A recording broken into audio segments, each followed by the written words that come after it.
சங்கர மகாதேவ. திருச்சிற்றம்பலம்.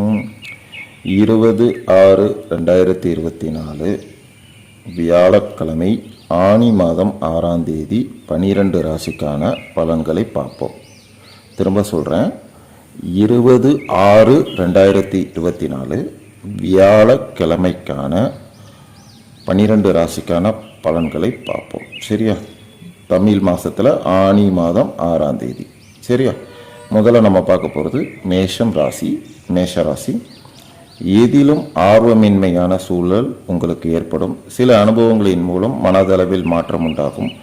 வியாபாரத்தில் சூழ்நிலை அறிந்து செயல்படுவது நல்லது. தொழில்நுட்ப கருவிகளில் கவனம் வேண்டும். அலுவலகங்களில் வீண் விவாதங்களை தவிர்ப்பது நல்லது. குடும்பத்தினரிடம் அனுசரித்து நடந்து கொள்ளவும் விவேகம் வேண்டிய நாள். அதிர்ஷ்ட திசை தெற்கு. அதிர்ஷ்ட எண் 7. அதிர்ஷ்ட நிறம் பார்த்தீங்கன்னா வெளிர் மஞ்சள் நிறம். உங்களுக்கான நட்சத்திரங்களில் அஸ்வினி ஆர்வமின்மையான நாள். பரணி கவனம் வேண்டும். கிருத்திகை அனுசரித்து செல்லவும். இன்னைக்கு உங்களுக்கு சந்திராஷ்டமம். சரியா? 20ஆம் தேதி 21 2 நாள் உங்களுக்கு சந்திராஷ்டமம். அதாவது பொதுவாக நேற்றுலேருந்தே வரைக்கு 19, 20, 21 3 நாள் சந்திராஷ்டமம். நேற்றுக்கு விட்டுருங்க, இன்னையிலேருந்து பார்ப்போம். 20ஆம் தேதி 21 2 நாள் உங்களுக்கு சந்திராஷ்டமம் இருக்குது. அதனால் தேவையில்லாத வெளியூர் பயணங்கள், தேவையில்லாத முடிவுகள், தேவையற்ற பேச்சுகள் எதுவுமே வேண்டாம். ஸோ மனதளவில் குழப்பம் இருந்தால் அருகில் உள்ள ஏதோ ஒரு கோயிலுக்கு சென்று அமைதியுடன், உங்களுக்கு பிடிச்ச கோயிலோ பார்க்கோ போயிட்டு ஒரு அமைதியாக ஒரு 10 நிமிஷம் உங்கள் மனநிலையை ஒருங்கிணைங்க. கவனம் செலுத்தாமல் இருங்க. முடிந்த அளவுக்கு மௌனம் உங்களை நல்வழிப்படுத்தும். சரியா? எதை பற்றியுமே கவலைப்படாதீங்க. சரியா? ஒரு 2 நாளைக்கு எந்த ஒரு வேலையும், முக்கியமான வேலைகள் எதுவும் செய்ய வேண்டாம். சரியா? முக்கியமான வேலைகள் நான் சொல்கிறேன், அதுக்காக வேலை வெட்டிக்கு போகாமல் இருக்கக்கூடாதுன்னு இருங்கன்னு சொல்லலை. முக்கியமான எந்த ஒரு முடிவுகளும் இன்னைக்கு நாளைக்கு எடுக்க வேண்டாம். 20, 21. சரியா? அடுத்து நம்ம பார்க்க போகிறது ரிஷப ராசி. ரிஷபம் ராசி. சரியா? ரிஷப ராசிக்கான பலன்களை பார்ப்போம். திறமைகளை வெளிப்படுத்த நல்ல வாய்ப்புகள் கிடைக்கும். சுபகாரிய பேச்சுவார்த்தைகள் சாதகமாக அமையும். வீட்டினை மனதிற்கு பிடித்த விதத்தில் மாற்றி அமைப்பீங்க. துணைவர் வழியில் மகிழ்ச்சியான செய்திகள் கிடைக்கும். பிரபலமானவர்களின் நட்பு கிடைக்கும். உயர் அதிகாரிகளின் உதவியாக இருப்பார்கள். கூட்டாளிகளின் ஆதரவு கிடைக்கும். லாபம் நிறைந்த நாள். அதிர்ஷ்ட திசை மேற்கு. அதிர்ஷ்ட எண் 6. அதிர்ஷ்ட நிறம்னு பார்த்தீங்கன்னா இள நீல நிறம். சரியா? உங்களுக்கான நட்சத்திரங்களில் கிருத்திகை வாய்ப்புகள் கிடைக்கும். ரோகிணி மகிழ்ச்சியான நாள். மிருகஸ்ரீஷம் ஆதரவுகள் கிடைக்கும். அடுத்து நம்ம பார்க்க போகிறது மிதுனம் ராசி. மிதுனம் ராசி. கனிவான பேச்சுக்களால் ஆதாயம் அடைவீர்கள். மனதளவில் இருந்து வந்த கவலைகள் குறையும். அரசு காரியங்களில் இருந்து வந்த இழுபறிகள் மறையும். வழக்குகளில் சாதகமான தீர்ப்புகள் கிடைக்கும். வியாபாரத்தில் முன்னேற்றம் உண்டாகும். உயர் அதிகாரிகளால் சில சூட்சமங்களை புரிந்து கொள்வீங்க. நினைத்ததை செய்து முடிப்பீங்க. வெற்றி நிறைந்த நாள். அதிர்ஷ்ட திசை தென்மேற்கு. அதிர்ஷ்ட எண் 8. அதிர்ஷ்ட நிறம் பொன்னிறம். உங்களுக்கான நட்சத்திரங்களில் மிருகஸ்ரீஷம் ஆதாயகரமான நாள். திருவாதிரை இழுபறிகள் மறையும். புனர்பூசம் சூட்சமங்களை அறிவீர்கள். அடுத்து நம்ம பார்க்க போகிறது கடகம் ராசி. கடக ராசி. உறவினர்கள் பற்றிய புரிதல்கள் ஏற்படும். சிந்தனை போக்கில் கவனம் வேண்டும். விளையாட்டு சார்ந்த விஷயங்களில் ஆலோசனை பெற்று முடிவெடுக்கவும். கலை சார்ந்த துறைகளில் ஆர்வம் ஏற்படும். வியாபாரத்தை விரிவுபடுத்துவது தொடர்பான விஷயங்களில் கவனம் வேண்டும். பூர்வீகம் குறித்த எண்ணங்கள் மேம்படும். பணி நிமித்தமான சில முடிவுகளை எடுப்பீங்க. திறமை வெளிப்படும் நாள். அதிர்ஷ்ட திசை பார்த்தீங்கன்னா வடக்கு. அதிர்ஷ்ட எண் பார்த்தீங்கன்னா 3. அதிர்ஷ்ட நிறம் மஞ்சள் நிறம். உங்களுக்கான நட்சத்திரங்களில் புனர்பூசம் புரிதல்கள் ஏற்படும். பூசம் ஆர்வம் உண்டாகும். ஆயில்யம் முடிவுகள் பிறக்கும். உங்களுக்கான நட்சத்திரங்களில் அடுத்து நம்ம பார்க்க போகிறது சிம்மம் ராசி. சிம்மம் ராசி. நெருக்கமானவர்களின் சந்திப்புகள் ஏற்படும். தாயாரின் ஆரோக்கியத்தில் கவனம் வேண்டும். குழந்தைகளின் வழியில் அலைச்சல்கள் ஏற்படும். வெளிவட்டாரத்தில் புதிய அனுபவம் கிடைக்கும். புதிய பங்குதாரர்கள் சேர்ப்பது குறித்த எண்ணங்கள் அதிகரிக்கும். கடன்களை தீர்ப்பதற்கான உதவிகள் கிடைக்கும். சலனம் நிறைந்த நாள். அதிர்ஷ்ட திசை வடகிழக்கு. அதிர்ஷ்ட எண் 5. அதிர்ஷ்ட நிறம் வெண் சாம்பல் நிறம். உங்களுக்கான நட்சத்திரங்களில் மகம் சந்திப்புகள் ஏற்படும். பூரம் அனுபவம் கிடைக்கும். உத்திரம் உதவிகள் கிடைக்கும். நாம் அடுத்து பார்க்க போகிறது கன்னி ராசி. கன்னி ராசி. பழைய பிரச்சனைகளுக்கு தீர்வு கிடைக்கும். செல்வ சேர்க்கை குறித்த எண்ணங்கள் அதிகரிக்கும். போட்டிகளை வெற்றி கொள்வீர்கள்.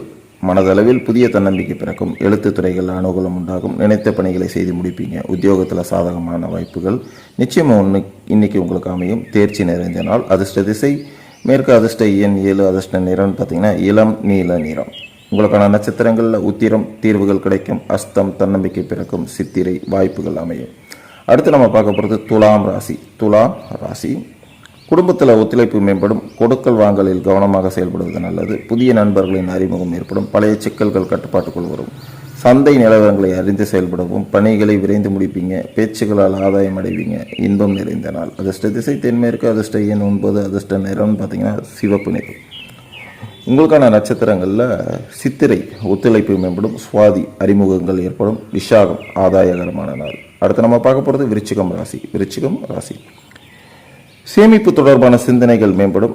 கேலி பேச்சுகள் ஏற்பட்டு நீங்கும். இனம் புரியாத பழைய நினைவுகளால் ஒரு விதமான தடுமாற்றம் ஏற்படும். கருத்துக்களை வெளிப்படுத்தும் பொழுது சூழ்நிலை அறிந்து செயல்படவும். வியாபார முயற்சிகளில் பொறுமை காக்கவும். அதிகாரிகளால் அலைச்சல் ஏற்படும். பொறுமை வேண்டிய நாள். உங்களுக்கான அதிர்ஷ்ட திசை தெற்கு. அதிர்ஷ்ட எண் 6. அதிர்ஷ்ட நிறம் பார்த்தீங்கன்னா அடர் பச்சை நிறம். உங்களுக்கான நட்சத்திரங்களில் விஷாகம் சிந்தனைகள் மேம்படும். அனுஷம் தடுமாற்றமான நாள். கேட்டை அலைச்சல்கள் ஏற்படும். அடுத்து நம்ம பார்க்க போகிறது தனுசு ராசி. நண்பர்களிடையே சிறு சிறு விவாதங்கள் ஏற்பட்டு நீங்கும். வெளியூர் பயணங்களால் விரயங்கள் ஏற்படும். சாட்சி கையெழுத்து தவிர்ப்பது நல்லது. வியாபாரத்தில் உழைப்புக்கான உயர்வு உண்டாகும். எதிலும் கவனத்துடன் செயல்படுவது நல்லது. சக ஊழியர்களால் புதிய அனுபவங்கள் கிடைக்கும். மறதி விலகும் நாள். அதிர்ஷ்ட திசை வடகிழக்கு. அதிர்ஷ்ட எண் 4. அதிர்ஷ்ட நிறம் பார்த்தீங்கன்னா மஞ்சள் நிறம். உங்களுக்கான நட்சத்திரங்களில் மூலம் விரயங்கள் ஏற்படும். புராடம் உயர்வுகள் உண்டாகும். உத்திராடம் அனுபவங்கள் கிடைக்கும். அடுத்து நம்ம பார்க்க போகிறது மகரம் ராசி. மகரம் ராசி குடும்பத்தாரின் தேவைகளை நிறைவேற்றுவீர்கள். மறைமுக தடைகளை வெற்றி கொள்வீர்கள். உடல் ஆரோக்கியத்தில் முன்னேற்றம் ஏற்படும்.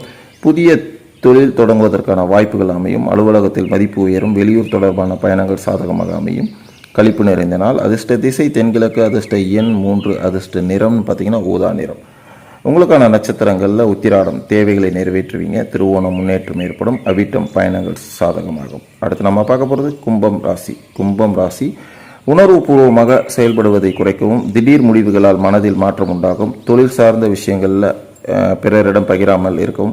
அலுவலகத்தில் மதிப்பு உயரும். நெருக்கமானவர்களுக்கு சில பணிகளை செய்து முடிப்பீங்க. முயற்சிகளில் இருந்து வந்த தாமதங்கள் சிறிது சிறிதாக விலகும். கீர்த்தி நிறைந்த நாள். அதிர்ஷ்ட திசை மேற்கு. அதிர்ஷ்ட எண் 8. அதிர்ஷ்ட நிறம் பார்த்தீங்கன்னா சந்தன நிறம். உங்களுக்கான நட்சத்திரங்களில் அவிட்டம் மாற்றம் உண்டாகும்.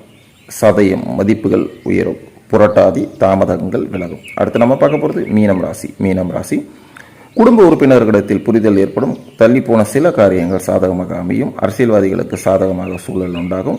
வியாபாரத்தில் அலைச்சல் ஏற்படும். ஆரோக்கியம் தொடர்பான பிரச்சனைகள் கட்டுப்பாட்டுக்குள் வரும். அலுவலகத்தில் முயற்சிக்கு ஏற்ப மாற்றமான சூழல் உங்களுக்காகவே அமையும். ஆன்மீக பணிகளில் ஆர்வம் ஏற்படும். முயற்சி மேம்படும் நாள். அதிர்ஷ்ட திசை கிழக்கு. அதிர்ஷ்ட எண் 5. அதிர்ஷ்ட நிறம் பார்த்தீங்கன்னா இளஞ்சிவப்பு நிறம். உங்களுக்கான நட்சத்திரங்களில் போராட்டாதி காரியங்கள் சாதகமாகவும். உத்திரட்டாதி அலைச்சல்கள் ஏற்படும். ரேவதி மாற்றமான நாள். இது வரைக்கும் நம்ம 12 ராசிக்கான பலன்களை பார்ப்போம். இதில் ஏற்ற இறக்கமான நிலைகள் சூழ்நிலைகள் உங்களுக்காக அமையும். உங்களுக்காக மட்டுமே அமையும். அப்படி இருக்கும்போது என்னடா இப்படி ஒரு நிலை வந்துடுச்சு அப்படின்னு மனசு உடையாமல் உங்களுடைய நிலையை அறிந்து உங்கள் மனசை நீங்கள் தான் கட்டுப்பாட்டுக்குள் கொண்டு வரணும். உங்கள் மனசை நீங்கள் கட்டுப்பாட்டுக்குள் கொண்டு வந்தாலே உங்கள் சூழ்நிலைகளை உங்கள் வசம் கொண்டு வந்துடுவீங்க. சரியா? முதல்ல உங்கள் மனசை கட்டுப்பாட்டு கொண்டு வாங்க. சூழ்நிலைகள் தானாக உங்கள் வசம் அமைந்துவிடும். ஆகையால் உங்களுக்கு பிடித்த அருகாமையில் உள்ள கோயில்களுக்கு சென்று ஒரு 10 நிமிடமாவது அமைதியாய் தியானம் செய்யுங்க. இந்த பிரபஞ்சம் உங்களுக்கு வழிகாட்டும். இந்த இறைவன் உங்களை வழிநடத்தி செல்வார். எதுக்கும் கவலைப்படாதீங்க. சரியா? நாளை நமதே நல்லதே நடக்கட்டும். நாராயணா. வாழ்க வளமுடன். வாழ்க வளமுடன். வாழ்க வளமுடன்.